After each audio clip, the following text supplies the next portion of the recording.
Hello दोस्तों, स्वागत है आप सभी का हमारे यूट्यूब चैनल ऋषभ एजुकेशन पर। तो सभी को पहले तो जय हिंद, जय भारत।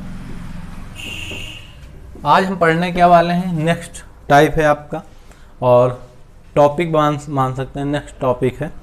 कल हम लोगों ने पढ़ा था नंबर के बारे में जाना था, दशमलव संख्या प्रणाली के बारे में जाना था, बाइनरी सिस्टम के बारे में जाना था, मतलब जो कंप्यूटर भाषा यूज करता है उसके बारे में थोड़ी सी बात समझी थी, और जो इम्पोर्टेंट क्वेश्चंस और जो छोटी छोटी बेसिक चीज़ें हम लोगों ने समझ ली थी, सभी नंबर्स के बारे में जान लिया था कि नहीं, हाँ नंबर्स कितने होते हैं, किस प्रकार होते हैं, उनकी प्रकृति क्या है। अब हम थोड़ा सा, अब आपके पास नंबर से आज दो चीज़ पढ़ा सकते हैं, या तो फिर काल्पनिक संख्या को तोड़ना बता दें, काल्पनिक संख्या को तोड़ना बता दें, क्योंकि मैंने बताया कि काल्पनिक संख्या √-4 होती है, मतलब 4 के अंडर रूट में माइनस होता है, कोई भी चीज़ होती है, 4 हो 6 हो कुछ भी हो तो मेरी काल्पनिक संख्या होती है। बट मैंने एक चीज़ यहाँ पे और बताई है, इसके बाद मैं दशमलव संख्या प्रणाली बताई थी। दशमलव संख्या प्रणाली में थोड़ा सा तोड़ना बताना पड़ेगा कि क्योंकि क्वेश्चन नए जैसे जैसे चेंज हो रहे हैं तो इस टाइप के क्वेश्चन एक दो बार देखने को मिले हैं, तो उस टाइप के भी क्वेश्चन आपको इस समय बताएंगे। लेकिन बट उसके पहले आज भाज्यता के नियम पढ़ लेते, फिर अगर टाइम बचे तो आग, नहीं तो फिर तीनों दिन का कैरी करके एक क्लास दे देंगे 15 मिनट की, वो 15 मिनट का है, नहीं तो फिर 15 मिनट में ही क्लास समाप्त हो जाएगी, तो भाज्यता का नियम नहीं हो पाएगा। बोलते हैं डिविजिबिलिटी रूल, नोट कर लो, डिविजिबिलिटी रूल मीन्स भाज्यता का नियम।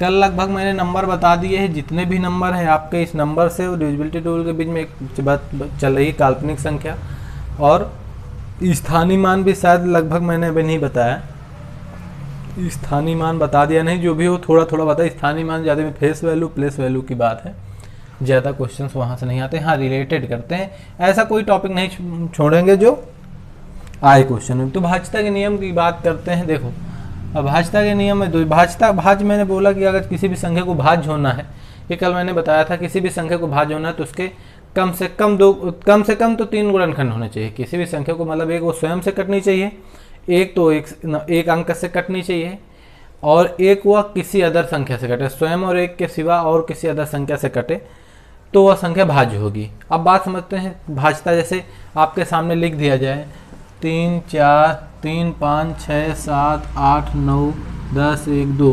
अब ये संख्या कैसे किस संख्या से भाज्य है, तो किस तरह पता लगाओगे, वो चाहे जितनी बड़ी संख्या हो, गुणे में हो, फैक्टोरियल में हो, जितनी बड़ी संख्या होगी आपको यहाँ से पता चलता रहेगा कि नहीं आपको हिसाब से भाज्य कितने हैं। ये नंबर समाप्त करने के बाद अगर इसके बाद फ्रैक्शन बढ़ा देंगे, इसके बाद आपके एक क्लास क्वेश्चन के लिए ले आएंगे, 2-3 क्लास के बाद इससे संबंधित क्वेश्चन करा देंगे, नहीं तो फिर भूल जाओगे कि नहीं हमें पढ़ना क्या है, पीछे क्या पढ़ना, आगे क्या पढ़ना है।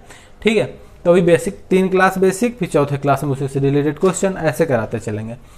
तो अगर अभी तक किसी ने ज्वाइन नहीं किया है, पहली बार तो कर रहे हैं, तो यूट्यूब पे ज्वाइन कर लीजिए, सब्सक्राइब कर लीजिए, अच्छे से अच्छे SSC GD UP police group D और लेखपाल के लिए। इसके अदरवाइज आप पढ़ सकते हो कहीं भी, लेकिन ये चीज़ है तो इम्पोर्टेंट यहाँ फैक्ट्स आपको मिलेंगे। अभी तक आपने मैथ नहीं सीखी है तो इस तरह संख्या देखेंगे। तो पहले मैं देखता हूँ कि भाज्यता का नियम क्या है। अगर किसी भी संख्या को 2 से भाज्य होना है, किसी भी संख्या को 2 से भाज्य होना है, तो भाज्य होने के लिए क्या करना पड़ेगा, तो अगर संख्या के अंत में 0 2 4 6 और 8 है, मैंने बोला संख्या के अंत में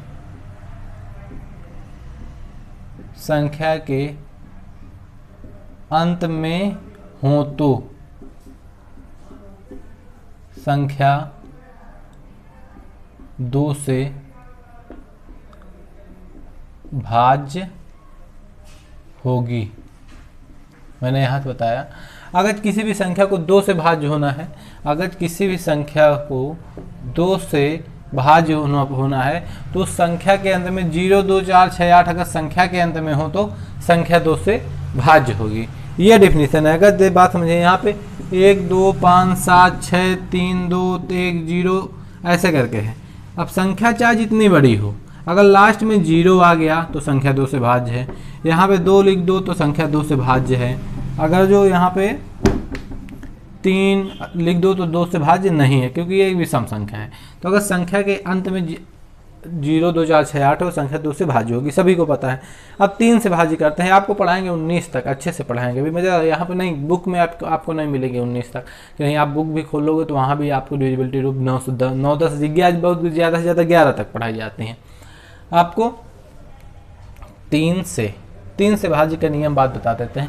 हाँ, ये कुछ चीज़ें बेसिक हैं कि जो नंबर सिस्टम पढ़ाने के पहले ही अगर आपकी नहीं तैयार होंगी तो आपको नंबर सिस्टम समझ में ही नहीं आएगा कि आप नंबर सिस्टम में क्या क्या करें, कैसे करें। जैसे 3 से भाज्य होना है तो देखो, दी गई, लिख लीजिए, दी गई संख्या में सभी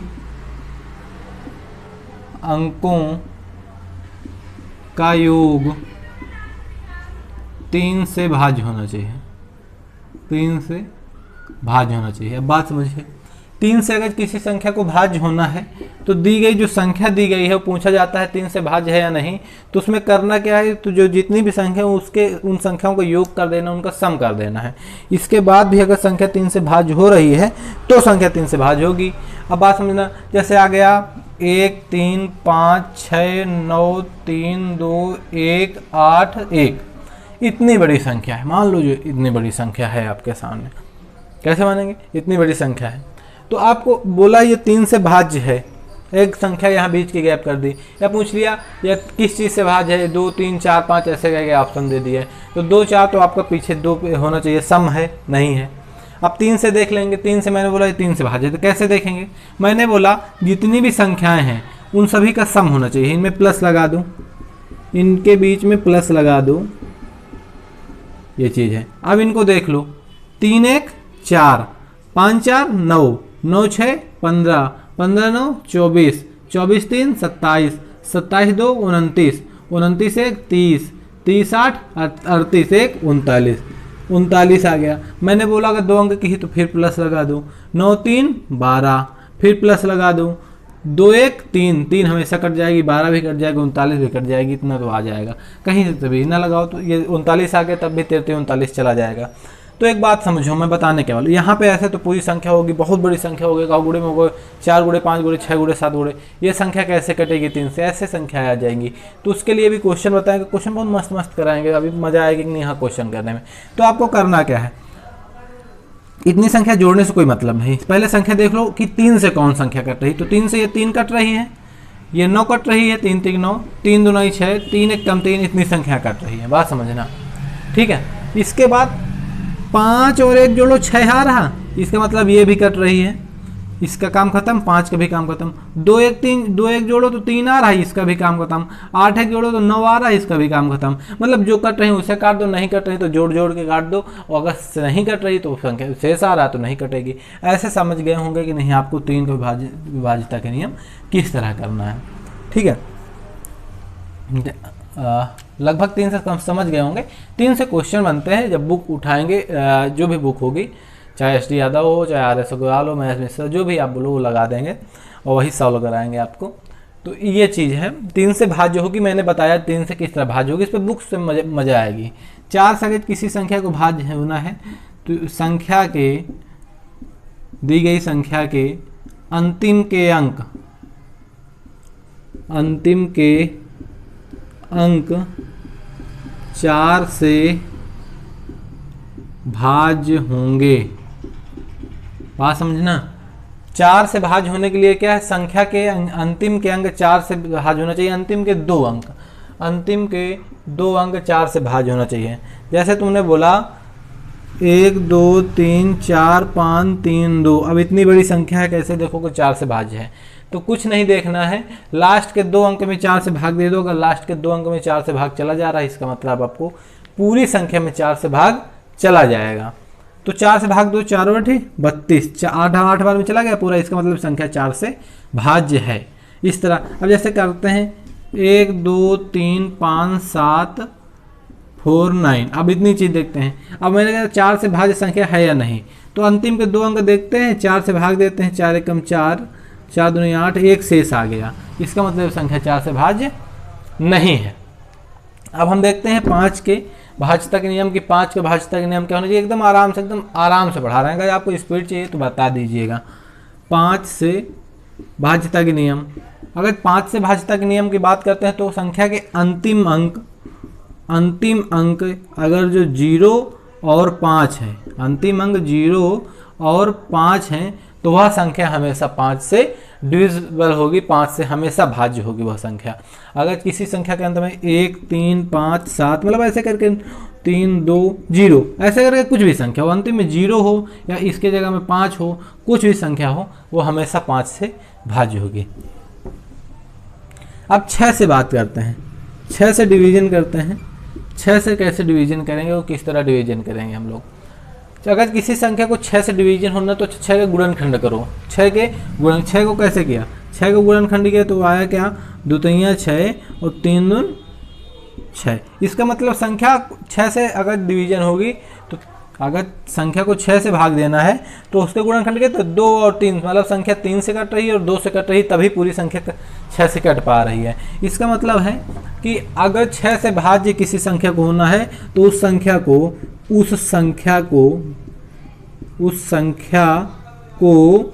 2 और 3 से भाज्य होना पड़ेगा, 3 से भाज्य होना पड़ेगा। और संख्या के अंतिम में सदैव समअंक होगा। बात समझना, समअंक मैंने क्यों लिखा, मैंने बोला कि 2 और 3 से भाज्य होना पड़ेगा। अगर किसी संख्या को 6 से भाज्य होना है, 2 भाज्य का मतलब 0, 2, 4, 6, 8 है, तो संख्या हमेशा अंतिम में समअंक होगी। 3 से भाज्य होना है, तीनों को सम कर देना, वो संख्या हमेशा 6 से भाज्य होगी। अब बात करते हैं 7 से भाज्यता का नियम। 7 से भाज्यता का नियम कैसे होता है, अब देखते हैं। जैसे मैंने लिखा नंबर 343, इसकी डिफिनीशन क्या होती है देखो। अब 7 से किसी संख्या को भाज्य होना, ये 7 वाली देख लेना, इसको 2 बार बता देंगे इसी टाइम पे। मैंने बोला ये 3 अंकों की संख्या है, 3 अंकों की है। इसके बाद इसका 2 गुना करो, ये इकाई अंक है, ये इकाई है, ये दहाई है और ये सैकड़ा है। मैंने क्वेश्चन में डिफिनीशन है इकाई के अंक का 2 गुना करके, मतलब 3 गुणे 2 कितना आया, 6 आया। कितना, 6। बची हुई संख्या, बची कितने, 34 बची हुई संख्या में घटा देते हैं। क्या घटा देंगे, जो दुगुना किया है, 14 में 6 गए 8, शेष 2। जो अगर संख्या 7 से भाज्य है, बच आई जो संख्या है वो संख्या हम फिर, तो इसका मतलब पूरी संख्या 7 से भाज्य होगी। इसका मतलब 343 संख्या 7 से भाज्य होगी। अब बात समझिए, 343 दी हुई है, सैकड़ा है, दहाई है, इकाई है, 3 संख्याएं हैं। अब हमने बोला कि करना क्या, अगर 7 से इस संख्या, जिसे किसी ने बोला कि ये संख्या 7 से भाज्य है कि नहीं, तो मैं कैसे निकालूंगा, पहले 7 चौक 28 ऐसे कर। लेकिन अगर कोई बड़ी संख्या दी हुई है तो क्या करूंगा, कुछ नहीं करूंगा। जो इकाई का अंक है, लास्ट का दाहिने साइड का अंक है, इसको 2 गुना कर दूंगा, 3 दूनी 6। इसके बाद जो बची हुई संख्या होगी, इसे 3 को तो मैंने 2 गुना कर दिया। ये बची हुई संख्या क्या है, 34 है मेरी। तो इस 34 में जो इस दुगुना किया, इस संख्या को लाके घटा दूंगा, प्राप्त जो संख्या है 28। अगर यह संख्या हमेशा मेरी, यह संख्या जो प्राप्त है, यह 7 से भाज्य होगी तो ही संख्या पूरी भाज्य होगी। अब देखो इससे 28 आया, ये भी मान लो हमें नहीं पता है, तो मैं क्या करता हूँ, इसे करता हूँ 8 गुणे 2। 8 गुणे 2 क्या है, 16। अब हम 2 में 16 को घटाए तो क्या आया मेरा, माइनस का 14। ये 7 से भाज्य है, भाज्य है कि नहीं है। अब 14 को देखो, एक चीज 14 भी होता कि नहीं, 14 किया, मैंने क्या बोला, लास्ट की संख्या को 2 गुना करके, 4 का 2 गुना किया तो 8 आया। अब 1 में घटाएंगे तो क्या आया, 1 - 8 इक्वल टू माइनस का 7 आ गया। इसका मतलब ये 7 से भाज्य है। कोई भी संख्या अगर 7 से भाज्य है तो इकाई के अंक का 2 गुना करके बची हुई संख्या में घटा देते। मैंने क्या बोला, 7, यदि संख्या को 7 से भाज्य होना है, यदि संख्या को 7 से भाज्य होना है तो दी गई संख्या में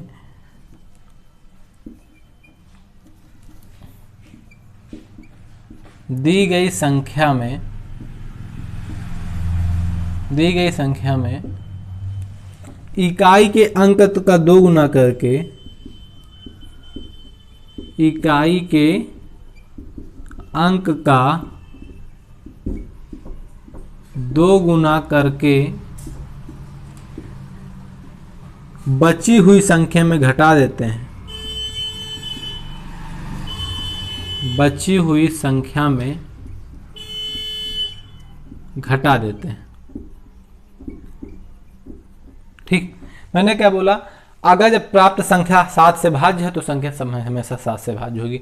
मैंने एक बार करके बता दिया है 7 से भाज्यता का नियम किस तरह होता है, थोड़ा सा एक बार और बता देते हैं। मैंने देखा, जैसे बात समझना, जैसे 7 7 7 7, ये तो पता ही है आपको कि नहीं 7 से भाज्य है। कैसे करेंगे देखो, अब जैसे और एक 7 ले लो, संख्या को अगर 7 से भाज्य होना तो क्या करेंगे, मैंने बोला इसका 2 गुना करो, 7 नहीं 14, पहले इसे समाप्त कर दो। मेरे पास 14 आया, बची हुई संख्या में घटाओ तो 14 आया, इसे घटाओ, 7 में 4 3, 7 में 1 6 और 7 7 7 7 63 आ गया। मैंने बोला अभी भी नहीं पता, हमें कैसे पता है, मान लो पता तो है, लेकिन मैंने कहा अब कोई भी संख्या हो इसका फिर 2 गुना कर दो, 3 नहीं 6, अभी इसे हटाना है, इस 6 को इसमें घटा दो, मेरे पास 7 7 0, अभी भी नहीं पता, 0 को 2 गुना करो, 7 में घटाओगे कोई मतलब नहीं रहेगा, 0 को 2 गुना 0 भी 7 में घटाओ तो आएगा 7 7। अब भी हमें नहीं पता है कैसे, तो इसको 2 गुना करो, 7 नहीं 14, और 7 में 14 घटाओ तो कितना बचे, 7 बचा। इसका मतलब संख्या हमेशा पूरी संख्या 7 से भाज्य है। ये बात अगर न समझ में आई हो तो बताना कमेंट करके जरूर। अब 8 का भाज्यता का नियम देख लेते हैं। क्या, अगर किसी संख्या, मैंने क्या बोला यहाँ से रिलेटेड कर लेना, यदि 2 से किसी संख्या को भाज्य होना है तो उसके अंतिम में 0 2 4 6 8 होना चाहिए, मतलब उसका अंतिम का एक अंक 2 से भाज्य होना चाहिए। अगर किसी संख्या को 4 से भाज्य होना है तो मैंने बोला संख्या के अंतिम के 2 अंक 4 से भाज्य होना चाहिए, मतलब यहाँ पे 1 अंक होना चाहिए, यहाँ पे संख्या के अंतिम के 2 अंक 4 से भाज्य होना चाहिए। इसके बाद मैंने बोला 2 2 दूनी 4 4 दूनी 8, 8 में मैं क्या बोल रहा हूँ समझना, मैंने बोला यहाँ पे 1 अंक, यहाँ पे 2 अंक, मैंने बोला संख्या में दी गई संख्या के अंतिम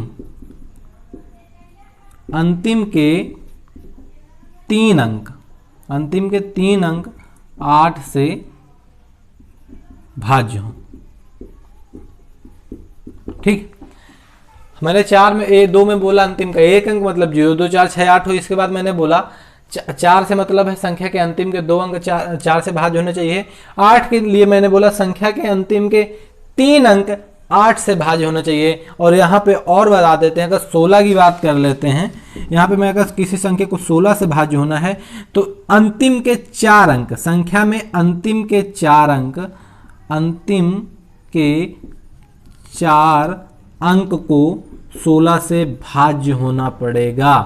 अगर किसी संख्या के अंतिम के 4 अंक हैं तो 16 से उसको भाज्य होना पड़ेगा। ये बात समझ लीजिए, 2 4 8 16, ये 4 चीज़ की तुम जान गए, और 1 से लेके 8 तक लगातार जान गए, 2 से लेके और 16 के भी जान गए।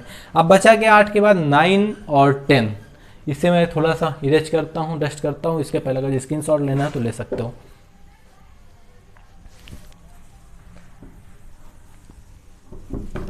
तो अब बचा हमारा, अगर वीडियो अच्छा लगे तो शेयर कर दिया करो थोड़ा थोड़ा, तो मेरा भी मनोबल रहता है कोई अच्छी चीज़ें बताने के लिए। और अगर करता है कि नहीं हाँ बताऊंगा जरूर मस्त, तो इससे अगर वीडियो देख रहे हो, अगर चीज़ सामान अच्छी लगी, एकदम नॉर्मल समझा रहा हूँ, समझाने के तो पूरा डिविजिबिलिटी केवल 3 मिनट का है, 3 मिनट का है, मैं बोल दूँ आप समझ लो। अभी अगर न समझाने के लिए इसके बाद भी 2 घंटे पढ़ाऊंगा तो डिविजिबिलिटी समाप्त होने वाली नहीं। क्वेश्चन मज़ेदार बनते हैं अभी, तभी समझ में आएगा। तभी क्वेश्चन जब मज़ेदार इससे बनेंगे तब समझ में आएगा क्या करेंगे। मैंने बोला क्या, 8 तक पढ़ा दिया, 16 भी पढ़ा दिया। मैं यहाँ से 9 10 11 12 और 13 14 15, चलो 15 तक करते हैं। 9 की डिविजिबिलिटी रूल सुन लीजिएगा। 9 के डिविजिबिलिटी रूल मैं बताता हूँ। 3 के मैंने क्या बोला था, मैंने बोला 2 दूनी 4 दूनी 8 दून 16, मैंने ऐसे बोला 2 4 6 8 16, 2 में अंतिम का 1 अंक 2 से करना चाहिए, 4 में अंतिम के 2 अंक 2 से करना 4 से करना चाहिए, 8 करना है तो अंतिम के 3 अंक करना चाहिए, 16 है तो अंतिम के 4 अंक करना चाहिए, 32 है तो अंतिम के 5 अंक करना चाहिए, ऐसे करके। लेकिन मैंने बोला अगर 3 है मेरे पास तो सभी अंकों का योग जो सम हो, सभी अंकों का सम 3 से करना चाहिए। मैं 9 पे यही डिफिनेशन लगा दूंगा कि दी गई संख्या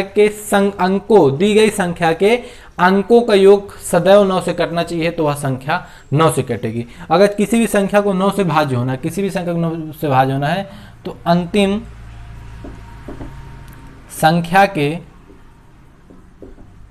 संख्या के अंकों का योग 9 से कटना या भाज्य होना चाहिए। भाज्य हो तभी संख्या 9 से भाज्य होगी। 3 की मैं इसके बाद समझ गया, वही उसी तरह है जैसे मैंने क्या बोला 8 1 7 2 6 3 5 4 ऐसे कोई संख्या है, मैंने बोला ये संख्या 9 से भाज्य है कि नहीं, ये बात समझ लेना। कैसे देखेंगे? 3 के लिए मैं क्या देखता था, सबका सम कर देता था, अगर 3 से भाज्य है तो 3 से भाज्य हो जाती थी। मैं अब भी वही करूँगा, सम करूँगा और 9 से भाज्य तो 8 1 9 7 2 9 6 3 9 5 4 9 ऐसे करके देख लिया। ऐसे कर लिया 8 1 9 7 16 2 18 18 6 24 24 3 27 27 5 32 32 4 36। अगर 36 की बात करेंगे तो 9 से भाज्य हमेशा भाज्य होगी, 9 चौक 36 4 बार जाएगी। तो ये चीज़ समझ लीजिए, यहाँ पे 9 से भाज्य होने के नियम के अंत सभी अंकों को सम कर दिया जाए, इसके बाद 9 से भाग दे दिया जाएगा, भाग चला जाएगा तो वह संख्या हमेशा 9 से भाज्य होगी।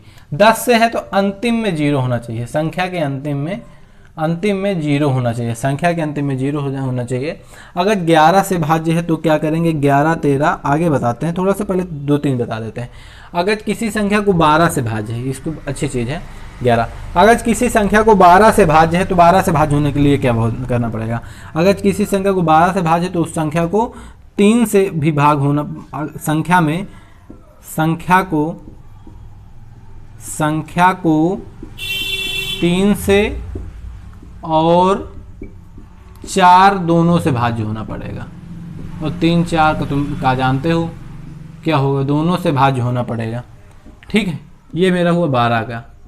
12 का मैंने क्या गुणनखंड बताया, 6 के लिए क्या बताया, 6 मैंने ऐसा किया था, 2 किया था, 2 तो यहाँ 6 3 दूना 6 ऐसे ही तो किया था। अब मैं 12 कर लेता हूँ, 12 के लिए क्या हो जाएगा, जब 12 करोगे तो क्या 2 6 का 12, 2 दूनी 6 और 3 एकम 3, तो क्या हो जाए 2 दूनी 4, 4/3 का उभयनिष्ठ गुणनखंड बने।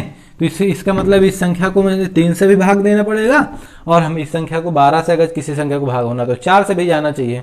4 और 3 का मैं बता ही चुका हूँ कैसे होगा।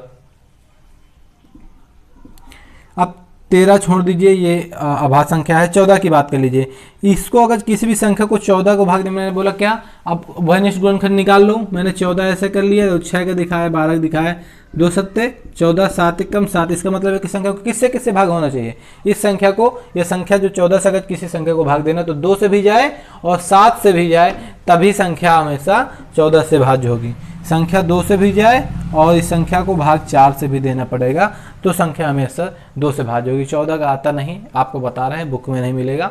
हाँ, जब कभी तुम्हारा कैलकुलेशन होगा तो कैलकुलेशन स्ट्रॉन्ग करने के लिए ये चीज़ है। अगर 15 की बात कर लेते हैं, बात समझना, 15 की बात करेंगे क्या होगा, 15 कीजिए, 3 5 15, 5 अंक 5, मतलब संख्या को 3 से और 5 से भाज्य होना पड़ेगा। ये चीज़ नहीं समझ में आ रही हो तो बता दीजिएगा, कमेंट कर दीजिएगा अगर नहीं समझ में आ रही हो। तो इस चीज़ में हमें नहीं लगता क्योंकि ज़्यादा समझाने वाली चीज़ है। इस संख्या को 3 से और 5 से दोनों से भाज्य होना पड़ेगा। 15, 16 के लिए मैं बता चुका हूँ, 17 18 19 तक और बता देता हूँ। ठीक है, बताने का आगे कोई मतलब नहीं। तो मैंने बताया 1 से 8 तक बता दिया। इसके बाद 10 11 12 13 14 15 में मैंने भाई 11 नहीं बताया, 13 नहीं बताया, 14 15 बता दिया, 12 बता दिया। 12 संख्या मैंने बताया 6 12 14 15, और इसके बाद अब 18 की बात कर लेता हूँ। 16 के लिए मैंने बता दिया है, अंतिम के 4 अंक 3 अंक 16 से करने चाहिए। अब मैंने इस 4 अंक 16 से करने चाहिए ना, हाँ। और 18 के लिए इस संख्या 18 को मैंने बताया फैक्टर कीजिए 18 कैसे, 2 नहीं 18 और 9 एकम 9 ऐसे कर सकते हो, 3 3 का बनेगा। तो इस संख्या को, इसके संख्या के क्या होना चाहिए, ये संख्या अगर किसी संख्या को 18 से कटना है तो उस संख्या को 2 और 9 दोनों से कटना पड़ेगा, दोनों से भाज्य होना पड़ेगा। ये चीज़ नहीं समझ में आ रही है तो बताओ आ रही कि नहीं। मतलब 6 को 2 और 3 से करना पड़ेगा, किसी संख्या को 12 से भाज्य होना है तो 3 और 4 से भाज्य होना पड़ेगा, किसी संख्या को 14 से भाज्य होना है तो उसको 2 से भी भाज्य होना पड़ेगा, 7 से भी भाज्य होना पड़ेगा। अगर किसी संख्या को 15 से भी भाज्य होना है, 15 से भी भाज्य होना है तो संख्या को 3 से भी भाज्य होना पड़ेगा और 5 से भी भाज्य होना पड़ेगा। यदि किसी संख्या को 18 से भाज्य होना है तो 18 में भाग दे के देख लो, 18 से 2 और 9 आएगा उभयनिष्ठ गुणनखंड, उसको 2 से भी और 9 से भी भाग देना पड़ेगा। इतनी चीज़ समझ में आई कि नहीं, ये बताओ पहले आप हमें। इतनी चीज़ समझ में आई कि नहीं, ये चीज़ बताओ। अगर ये चीज़ आ गई हो तो थोड़ा सा आगे बढ़ते हैं और 11 के लिए पकड़ते हैं। थोड़ा सा अगर ना समझ में आए तो ज़्यादा बता दें। एग्जाम्पल की चिंता मत करना, एग्जाम्पल मैं करा दूंगा, एक एक शब्दों का कराऊंगा क्या कैसे है। एक दिन डाउट लेके और फिर नहीं समझ में आया तो बताना, एग्जाम्पल की टेंशन मत लेना, ठीक है। डिविजिबिलिटी रूल लगभग समाप्त हो चुका है, थोड़ा बचा है। डिविजिबिलिटी रूल है, मैंने 11 नहीं बताया अभी, 13 नहीं बताया और 14 बता दिया, 15 बता दिया, 16 17 नहीं बताया, 19 नहीं बताया, यही तो है। अब मैं 11 बताऊंगा, 13 बताऊंगा, 17 बताऊंगा, 19 आपको करके मैसेज करना है। जो भी देखें 19 आपको करके मैसेज करना है, सॉल्व करना है। कैसे करेंगे, मैसेज करना है। 11 के लिए क्या होगा, 11 के लिए जैसे मैंने बोला 1331, आपको सबको पता है 11 का क्यूब होता है 1331, इसका मतलब संख्या हमेशा 11 से भाज्य होगी, ये बात तो पता ही है। लेकिन हम ऐसा कैसे, मान लो हमें कोई संख्या नहीं पता है और हमें निकालना पड़े, यह संख्या हमें नहीं पता है लेकिन हमें निकालना पड़ेगा, तो हम लोग कैसे निकालेंगे? तो कैसे निकालेंगे बात समझना। इसकी डिफिनीशन लिख लो, पहले 11 से भाज्य होने की डिफिनीशन लिखो। दी गई संख्या के, लिखो मैं बोल रहा हूं, दी गई संख्या के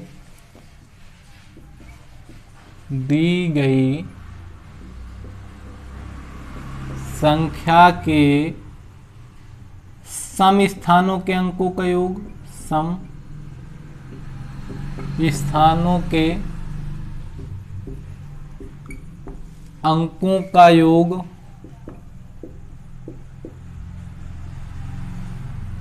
और विषम स्थानों के अंकों का योग, विषम स्थानों के अंकों का योग। इतनी बात समझ ली। सम स्थानों के अंकों का योग, विषम स्थान के अंकों का योग, इन दोनों को माइनस कर दो तो सूत्र ऐसे निकाल सकते हैं, सम स्थानों के अंकों का योग, बात में सम स्थानों के अंकों का योग माइनस विषम स्थानों के अंकों का योग। यही अगर अब इतना कर दिया जाए, यदि प्राप्त संख्या, लिख लेना, योग कर इतना कर दिया जाए, और यदि प्राप्त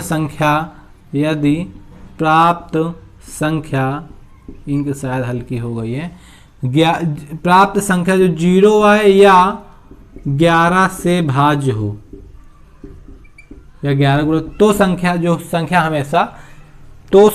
हमेशा 11 से भाज्य होगी। इतनी बात समझ गया कि नहीं समझ गया?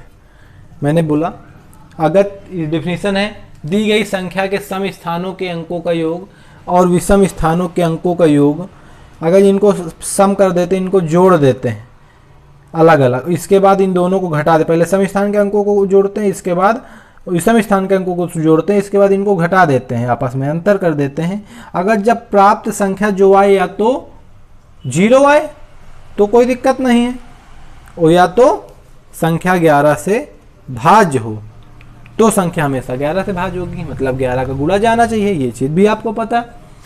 तो एक एग्जाम्पल लेके देख लेते हैं हम लोग। एग्जाम्पल क्या है? एग्जाम्पल है आपका 1331।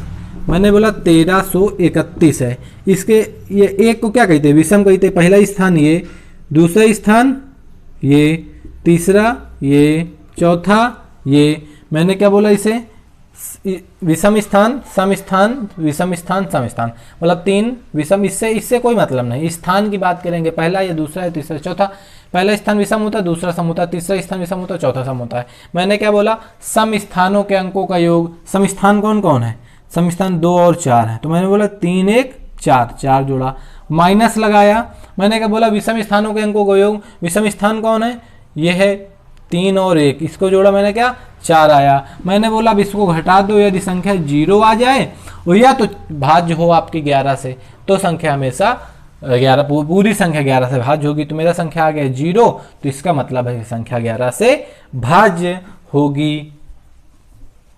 ठीक है। अच्छा यहाँ सॉरी नोट कर लो, तो स्किप कर लेना, पीछे देख लो कौन सा वीडियो जा रहा। तो इतनी चीज़ देख लें। अब बात समझिए, एक एग्जाम्पल और देख लेते हैं, एक एग्जाम्पल इसी का और देख लेते हैं। कोई संख्या बताइए 1 2 1 1 2 3 2 1।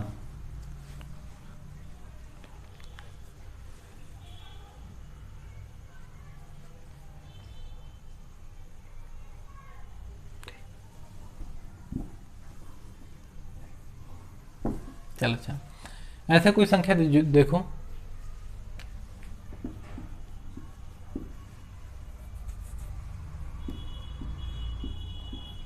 ठीक, ऐसी कोई संख्या है। अब मैंने बोला अब क्या करना पड़ेगा, अब भी हमें वही देखना पड़ेगा। मैंने ऐसे नोट कर लिया 1 2 3 4 5 6 7 और 8, ऐसे मैंने देख लिया। मैंने बोला सम स्थान के अंकों का योग, मैंने सम देखा कौन सा है, 2 है 4 है 6 है 8 है। इनके अंकों पहले 3 अंक है, दूसरे में 1 है, तीसरे पे 3 है और चौथे पे 5 है। 5 3 8 3 11 1 12, मतलब अगर सम स्थान के अंकों योग बोलते हैं 12। मैंने इसमें माइनस लगाया, मैंने बोला माइनस। विषम स्थानों के अंकों योग, विषम स्थान ये है ये है ये है और ये है। मैंने बोला क्या 5, पहले इसके -5 प्लस का 3 प्लस का 3 प्लस का 1, 5 3 8 3 11 और 1 12 -12 इक्वल टू 0 आ गया। इसका मतलब संख्या ये भी मेरी 11 से भाज्य है। 11 से भाज्य का नियम आप लोग समझ चुके होंगे, इसे देख लीजिए, नोट कर लीजिए, पुश करके नोट कर लेना। इसके बाद आगे की बात कर लेते हैं। 12 से भाज्य का नियम मैं बता चुका हूँ, 13 से भाज्य का नियम बताने जा रहा हूँ। 13 से विभाज्यता का नियम, टाइम देख लो क्योंकि शायद आज की स्पीड मेरी कम है, आराम से पढ़ा रहा हूँ थोड़ा। 31 मिनट का वीडियो हो चुका है, तो लगभग 40 मिनट तो वीडियो दे ही दे। इसके बाद एक टाइप का क्वेश्चन और करा देंगे। तो 13 आपकी है। 13 से भाज्यता का नियम क्या करेंगे, मान लीजिए 169 है, 169 को 13 से भाज्य है, आपको पता है इसकी डिफिनीशन क्या है, इसकी डिफिनीशन भी देख लीजिए। अगर संख्या भाज्य होना है तो क्या कैसे करेंगे, तो 13 हमें कैसे पता है कि 13 से भाज्य हो जाए, इसे तो डायरेक्टली कर देंगे। लेकिन जैसे बहुत बड़ी संख्या हो गई तो क्या करेंगे,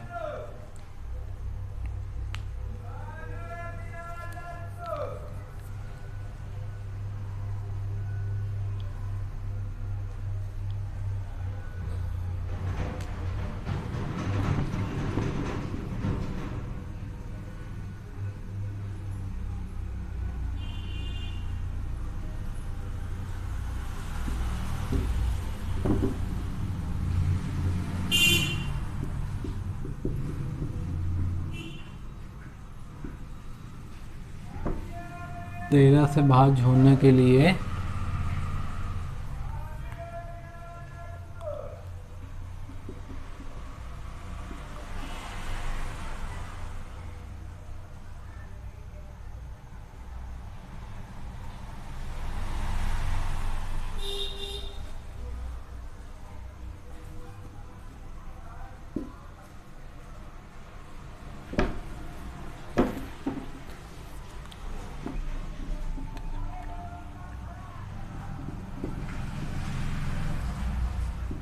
हाँ आ गया, सॉरी थोड़ा सा लगाना पड़ा।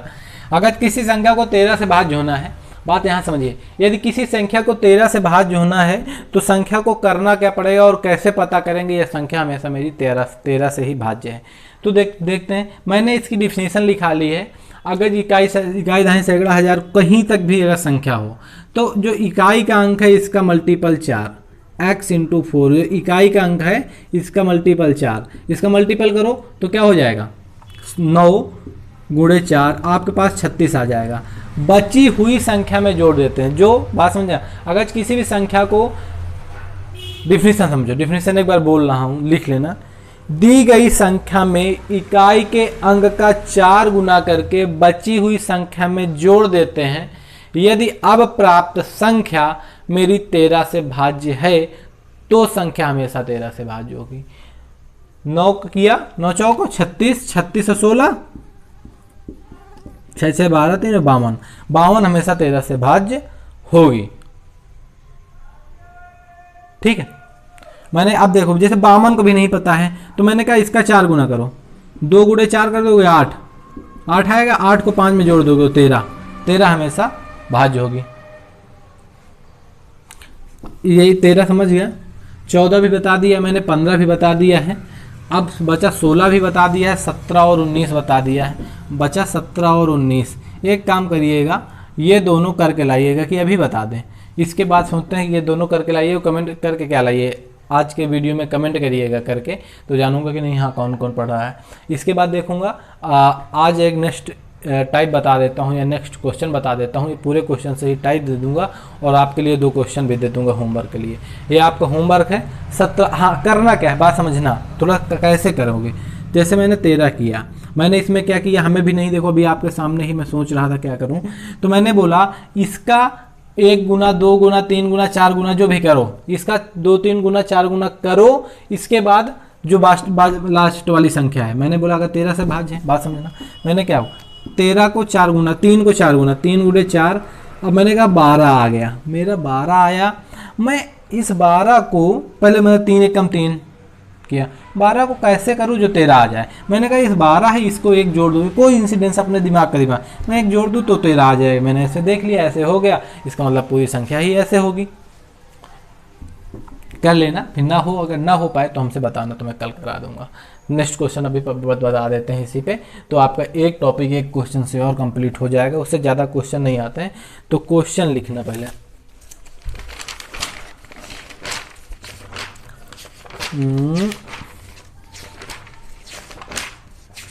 हाँ क्वेश्चन लिखना थोड़ा सा, ये तुम्हें टाइप नहीं बताया है लेकिन क्वेश्चन करा दे रहे हैं। 42.13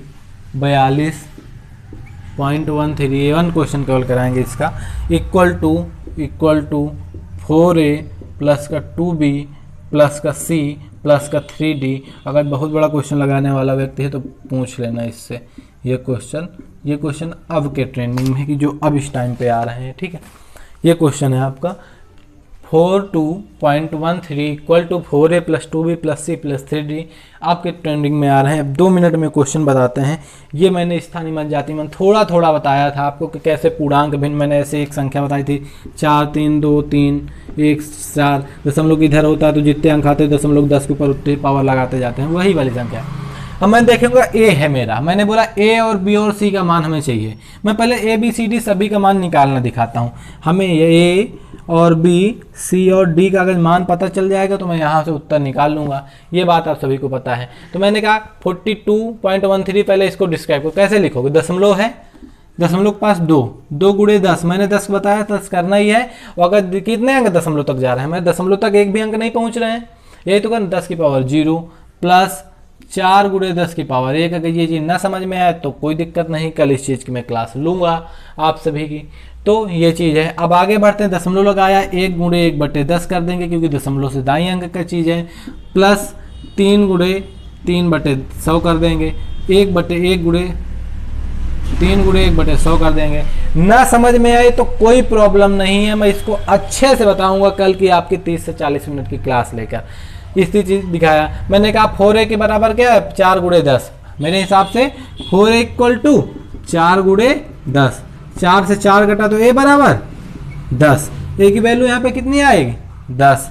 मैंने कहा यहाँ पे 2b है, यहाँ पे 2 कहाँ, तो 2 गुणे 10 की पावर 0, 2b बराबर 10 की पावर 0। और किसी भी संख्या के पावर अगर 0 हो तो मान क्या होता है, हमेशा इसका 1 होता है। तो 2b बराबर 2 गुणे 10 की पावर 0 था, तो 2 से 2 घटा तो b बराबर 10 की पावर 0, मतलब b बराबर 1। b का मान यहाँ पे क्या आ गया, b का मान 1 आ गया। अब c की बात करेंगे, 1c है, यहाँ पे 1c है, 1c बराबर कितना, 1 गुणे 10 की पावर 1/10। तो 1c इक्वल टू 1 गुणे 1/10, मतलब 1 से 1 कटा तो c बराबर 1/10। इसका मतलब क्या है, 10 का मतलब इसका काटोगे क्या होगा, दशमलव लगाओ, 0 बढ़ाओ, 10 एक कम 10, तो c इक्वल टू 0.1। इसके बाद हमें c ही निकालना है, a plus 2b plus c, d निकाल लो, 3d बराबर, तो 3d बराबर क्या है, तो यहाँ हुआ 3d इक्वल टू क्या हुआ, 3 गुणे 1/100, मेरा 3 से 3 कटेगा, d बराबर आएगा पॉइंट बराबर 0.01, तो होगा 0.01। अब निकालना क्या है, a plus 2b plus c, तो a कितना है, a का मान मैं यहाँ देखता हूँ, a plus 2b plus c निकालना है, a का मान 10 प्लस 2 गुणे b का मान 1 प्लस c का मान 0.1, तो 12.1 आंसर आ गया है। यह क्वेश्चन समझ में आया हो तो बहुत अच्छी बात है, ना आया हो तो कोई बात नहीं, कोई परेशानी की बात नहीं है। कल इसकी और फेस वैल्यू प्लेस वैल्यू की मान के लूँगा। इसके बाद अगर सोचूंगा अगर आपकी इन्हीं के सभी के क्वेश्चन करा दूँ एक क्लास में ला के 15 से 20-25 क्वेश्चन जितना पढ़ाया है, फिर क्वेश्चन करा दूंगा, फिर रिकरिंग फ्रैक्शन, प्रॉपर फ्रैक्शन, ऐसे करके फ्रैक्शन में चलेंगे, फिर भिन्नांक और पूर्णांक पढ़ाएंगे। तो थैंक यू। अगर वीडियो अच्छा लगा हो, ये क्वेश्चन समझ में ना आया हो, लेटेस्ट क्वेश्चन है, इस तरह के क्वेश्चन अब आने वाले हैं और आने लगे हैं। तो थैंक यू, धन्यवाद, जय हिंद, जय भारत। अब हम लोग मिलते हैं फिर कभी कल के वीडियो पे, नेक्स्ट वीडियो। तो अगर वीडियो अच्छा लगा हो तो लाइक चैनल सब्सक्राइब कर दीजिएगा।